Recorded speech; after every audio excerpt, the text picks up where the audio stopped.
On the evening of November 14, 1942, as darkness enveloped the Pacific, the battleships USS South Dakota and Washington and 4 destroyers embarked on a covert mission under Vice-Admiral Willis A to intercept a significant Japanese fleet near Savo Island. Leading a group of destroyers and cruisers was the battleship Kirishima, one of the mightiest ships of the Empire. The guns on both sides roared to life, ripping holes into hulls and decks. The Japanese ships lined up and moved in to perform what they believed to be a coup de grâce on the Americans. Not to be outdone, South Dakota and Washington mirrored the move. However, as South Dakota was about to enter the fray, a sudden blackout struck, disabling her radar and cutting off communication with Washington, vital for the safety of her crew. Unwilling to give up, Captain Thomas Gatch, an eccentric yet beloved leader, decided to steam ahead anyway, trusting his expertly trained crew of wild men to rise to the occasion. Now, with both fleets mere thousands of yards apart, a rare event in World War II and naval history as a whole was about to ensue: a battleship versus battleship showdown. USS South Dakota had one of the most remarkable anti-aircraft arsenals of its time: 40mm Bofors, 1.1-inch guns, and 20mm Oerlikon autocannons, all designed to create a lethal barrier against enemy warplanes. Today, our battles have shifted from the sea to the digital realm, yet we also need defensive firepower to protect our identity. That is where our sponsor, Delete Me, comes in. Data brokers navigate through your personal data all the time, compiling and selling your information without you even noticing.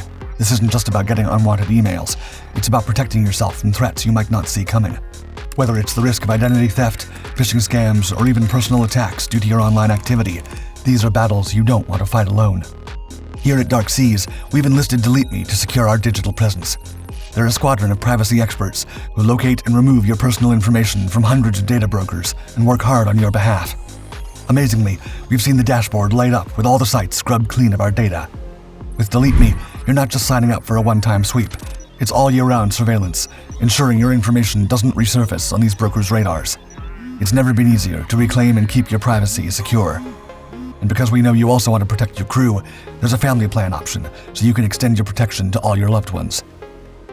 Don't overthink it. Head over to the link in the description below and use promo code DARKSEAS to get 20% off all US consumer plans. Remember, in the vast sea of digital threats, Delete Me is your battleship, ready to keep you and your family safe and sound. In 1938, as the Japanese Empire rejected all naval treaty obligations, the United States Congress agreed to fund major shipbuilding programs. By then, aircraft and submarines made Navy battleships much more vulnerable than in World War I, where their only other adversaries were ships of their kind. As such, new generations of modernized battleships like the South Dakota class had thicker armored decks and much more firepower, meant to make it harder for airplanes and submarines to catch and destroy them.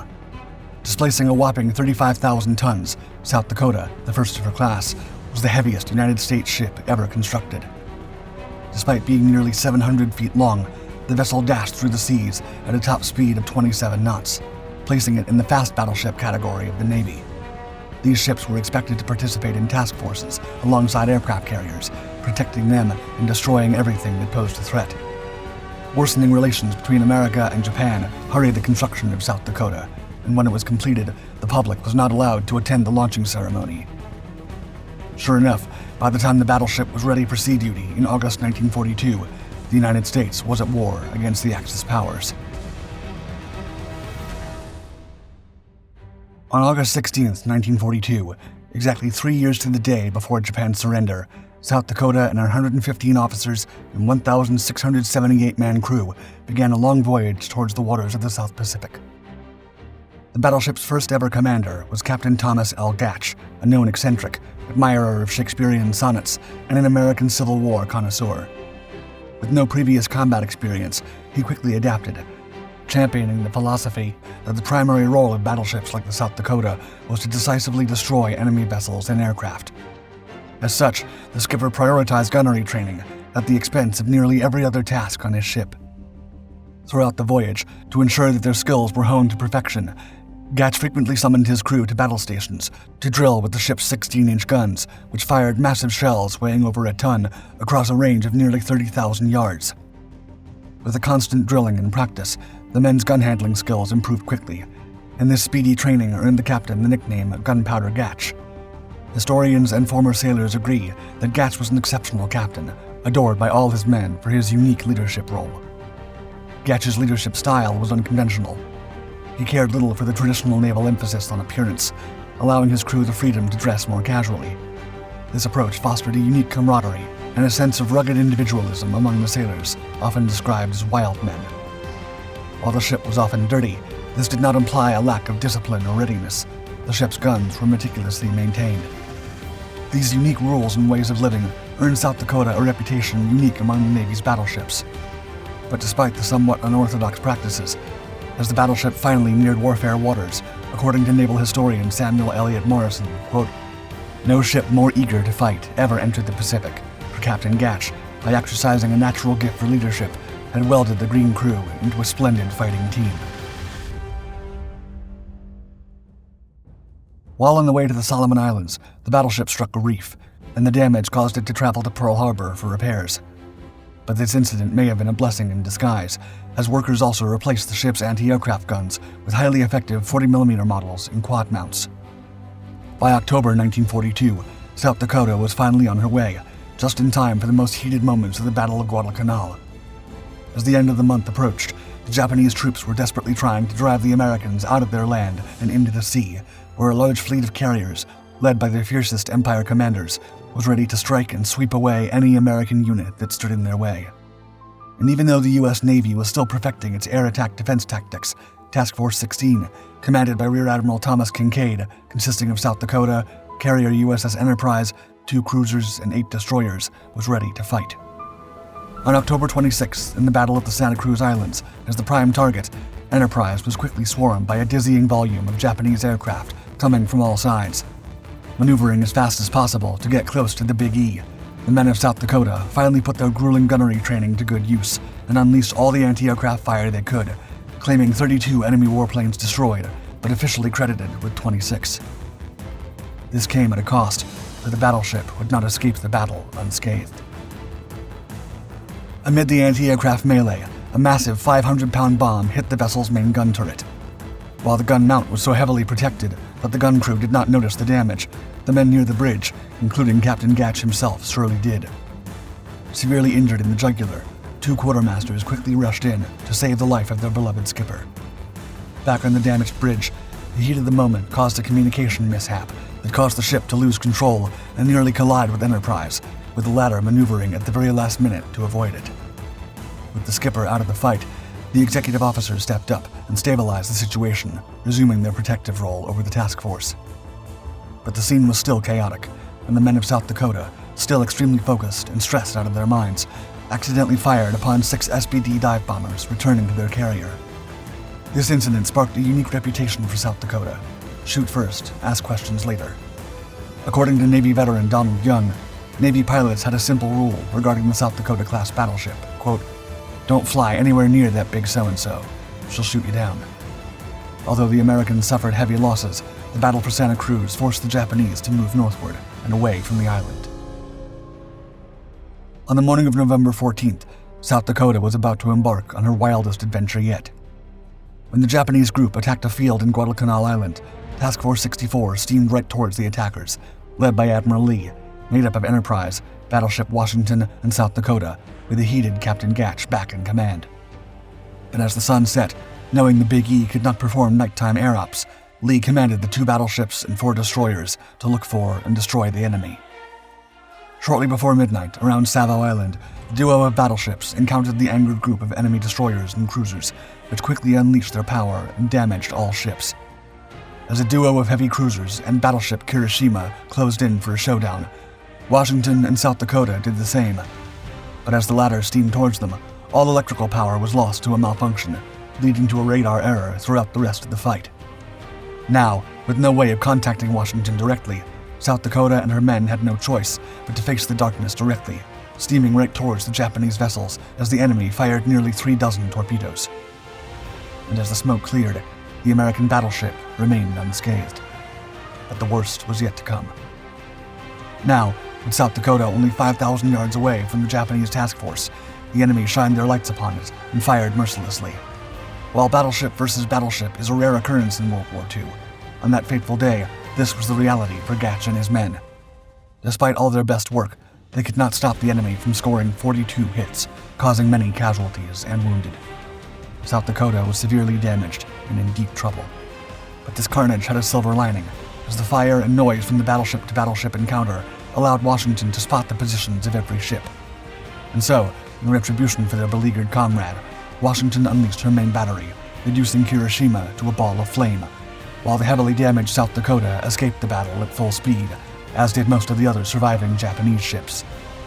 As dawn broke in the accorded rendezvous point, Washington's crew was uncertain of South Dakota's fate after her bold nighttime escape. The hours stretched on, with vigilant eyes scouring the horizon for the battleship's silhouette. Then, precisely at 9 a.m., the agreed-upon time for the meetup, battered yet undefeated, South Dakota made her timely appearance, reuniting with Washington, her fellow battleship and savior. The damage from the encounter that South Dakota suffered was serious enough she had to return to the mainland for repairs. Once at the Brooklyn Navy Yard, the battleship, Gatch, and his crew received plenty of attention from the hero-seeking press and media. But on the other side of the world, the rapid disappearance of the battleship after what became the Second Battle of Savo Island caused the Imperial Navy to believe South Dakota was sunk during that fierce fight. Even further back than that, Japanese aviators also reported the battleship as lost in the Battle of the Santa Cruz Islands. Because of this mysterious backstory, American naval intelligence chose to encourage the misinformation, and for a long time, instead of South Dakota, this now reputable vessel was merely identified as Battleship X in dispatches and other official documents. Throughout the conflict, the Western press referred to the ship as Old Nameless, but to the sailors aboard, those who truly knew her, she was simply dear old Sodak. After 2 months of repairs, Sodak was again ready for sea duty, this time with a new captain, Lynd McCormick. In the summer of 1943, she traveled all the way to the Atlantic Theater, where she joined one of the many Allied efforts to hunt one of the Kriegsmarine's most iconic ships, the Tirpitz. As the elusive battleship wreaked havoc with convoys on the Murmansk run, threatening to shut it down altogether, Allied war planning came up with the idea to use the ultra-fast American Navy battleships that had already proved their mettle in the South Pacific to lure the German vessel into a head-to-head battle where aircraft could finish her off. However, when the plan failed to materialize after 2 months, South Dakota had no choice but to head back to the Pacific. There, the battleship returned to a naval war in which the United States was clearly gaining the upper hand against the Empire. However, there was still some fighting to be done.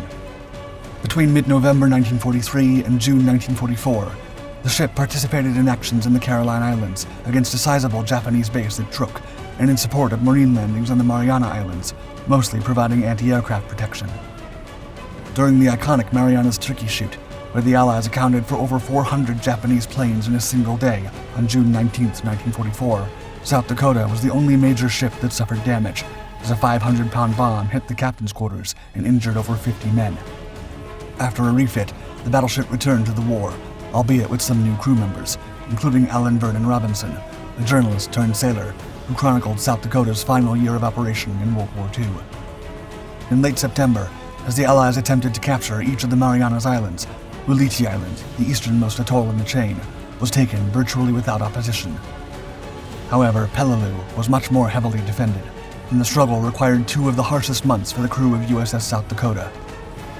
Speaking about the fear and uncertainty he and his fellow sailors felt, Robinson described it as, quote, "You didn't always know what the enemy had in mind, and what might start as small and insignificant may turn into something you were most totally unprepared for." Thankfully, luck remained on South Dakota's side.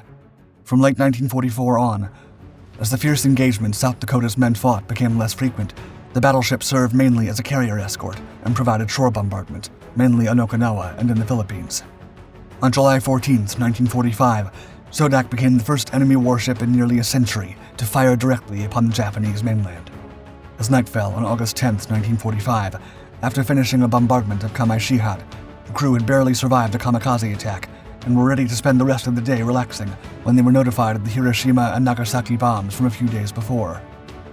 In an essay, Robinson spoke of that iconic day, quote, "We expected the war to end suddenly, untrumpeted and without ceremony. For us, it did that, but we did not expect it to end when it did. It was 8:55 p.m. on the night of August 10, 1945, that this bad dream came to an end for us. Shouts, screams, and impromptu celebrations reverberated throughout the ship. It was too good to be true, but it was."